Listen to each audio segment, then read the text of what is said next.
La idea es hablar un poco de los jardines más pequeños, que en la ciudad hay varios jardines pequeños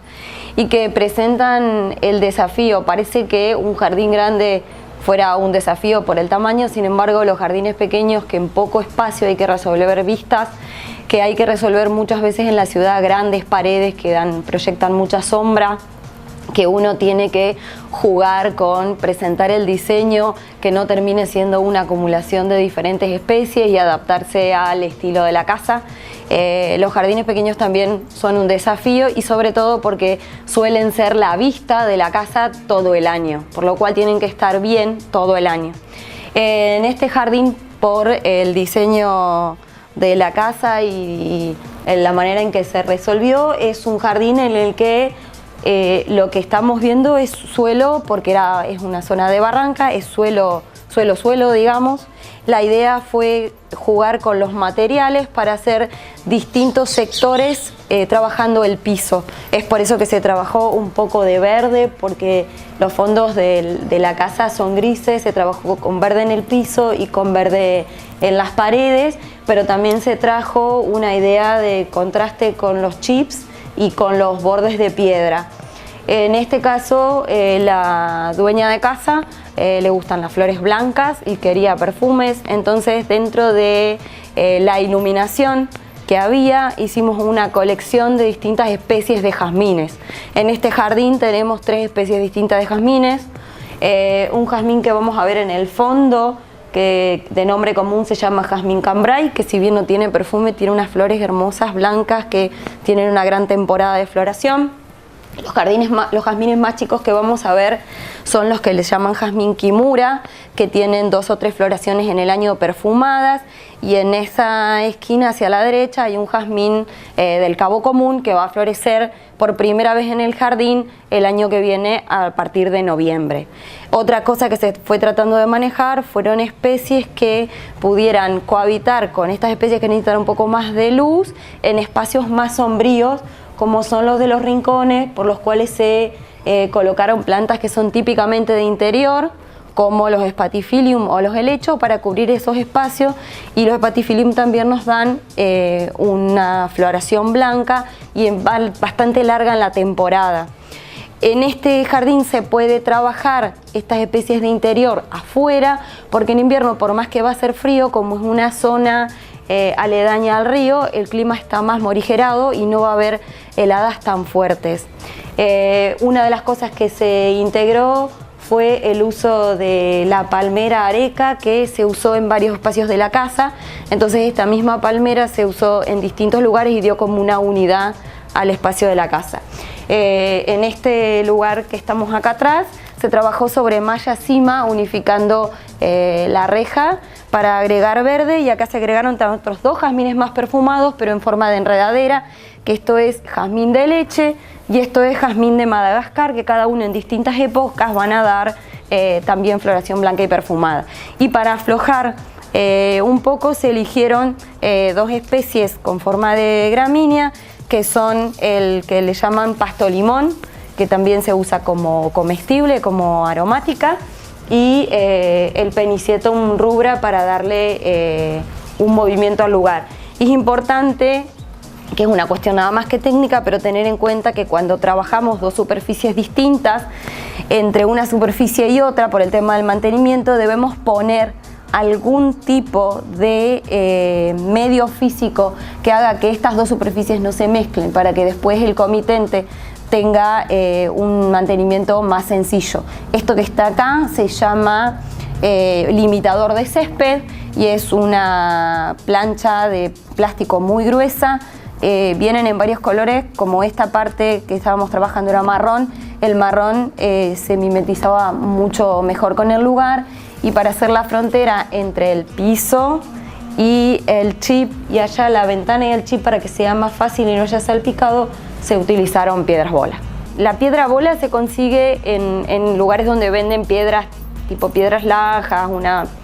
pedrería, digamos. Y todo lo que es chip o limitador de césped se consigue en viveros, y si no hay específicamente, se encarga y se trae, digamos. Son productos que están fácilmente disponibles en viveros. Y otro de los puntos importantes es cómo pensar la estacionalidad de las plantas. Todos sabemos que no es lo mismo el invierno que el verano y que hay plantas que se adaptan mejor a algunas estaciones que otras. Cómo tener en cuenta estos factores y también cuánto tiempo tenemos que dejar para que el jardín se asiente y realmente nos brinde todo lo que nosotros esperamos de él. En este jardín, que es un jardín chico, lo que se tuvo en cuenta fue poner plantas de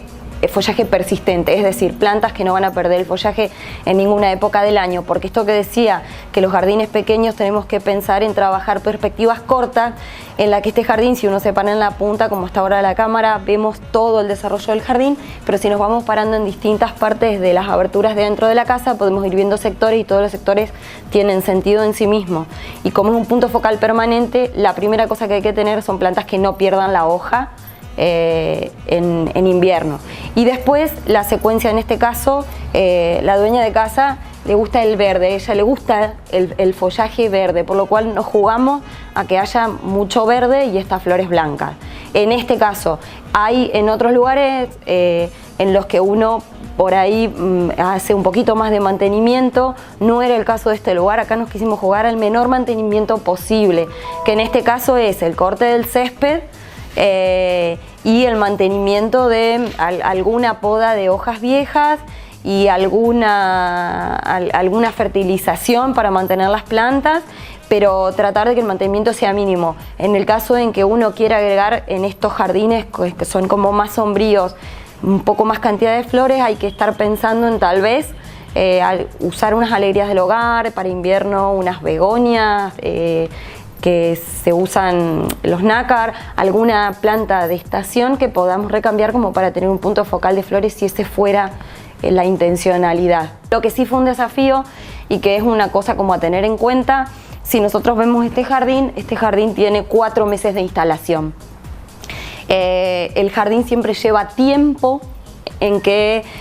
uno planta las plantas y por más que compre plantas grandes hasta que la planta toma su lugar y toma su desarrollo y ocupa el espacio en el que está diseñado, pasa un tiempito. Esta casa está todavía en las últimas